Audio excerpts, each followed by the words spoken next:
I did the Soteria project, for which I am well known, while I was at the National Institute of Mental Health.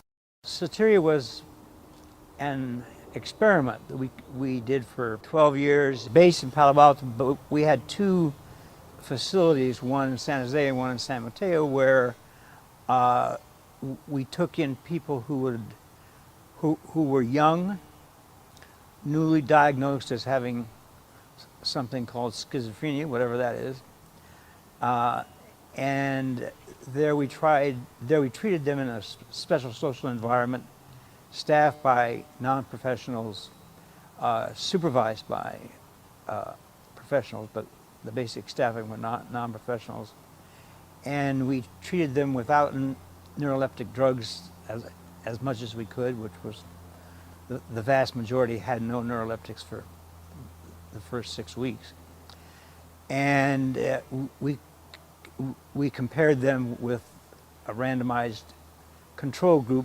that got what we called, quote, usual treatment on the wards of general hospitals in these two communities.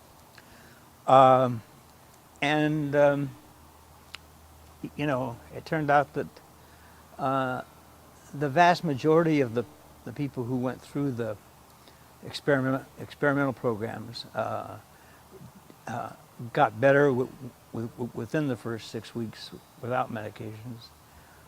Some did not, of course, but most did. And if you looked at change between admission and 6 weeks for the two groups, the experimental and the control group, the amount of change was almost exactly the same.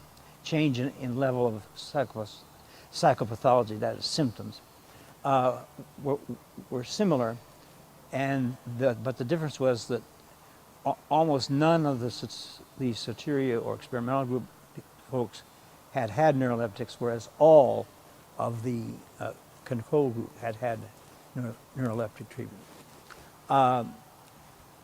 This even surprised us because we thought that a psychosocial approach would take more time than the drugs would.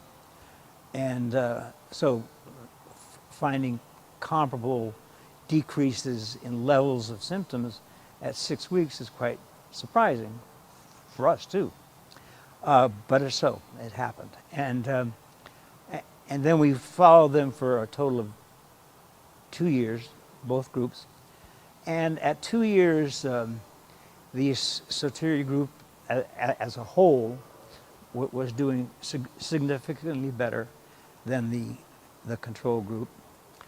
The Soteria group, who were thought the part of the Soteria group that was thought to have the worst long-term outcomes, that is predicted to have the worst long-term outcomes, actually turned out to be gain the most from that kind of a program, because they were really much better than the comparable group among the controls, which was, again, one of the reasons for starting the program was to try and deal with the people who were sort of headed for long-term careers as disabled persons, you know, on SSI, whatever, and to try something experimental on the worst cases, not the best, because if you can affect the worst cases, you've really done yourself a favor.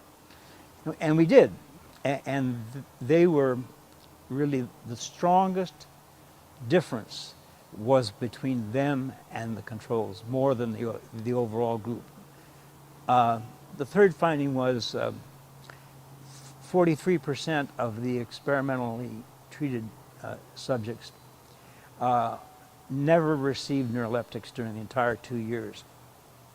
And that 43% was also doing dramatically better than the folks who had received neuroleptic drugs. As you can tell, or maybe you can't tell, but as you might expect, these kinds of findings are not, they fly in the face of all of the conventional wisdom about the treatment of schizophrenia. And so the project was controversial, to say the least, marginalized, and was treated as an experiment as if never done by American psychiatry. If you look in these big reviews of treatment of schizophrenia and stuff, the two or three biggest ones don't even have a reference to the project, despite the fact when they were written there were on the order of 35 papers in the literature about it. So it's not like, oh gee, we missed it. And that was a very conscious choice. And actually, I saw some of those reviews. They sent to me, and I said, how can you not at least mention the results of the Soteria project? And that didn't change their mind about not mentioning the results. So you won't find it in the standard sort of guidelines for the treatment of schizophrenia books that are around. So that just tells you how American psychiatry feels about a non-psychopharmacological approach to schizophrenia, that they just don't think it's worth even considering. And with, of course, the aiding and abetting of that point of view by the pharmaceutical companies, who have more money than Job, and they're happy to spread it around so that everybody is drugged and hardly anybody gets talked to. The American Psychiatric Association has really just become the American Psychopharmacological Association.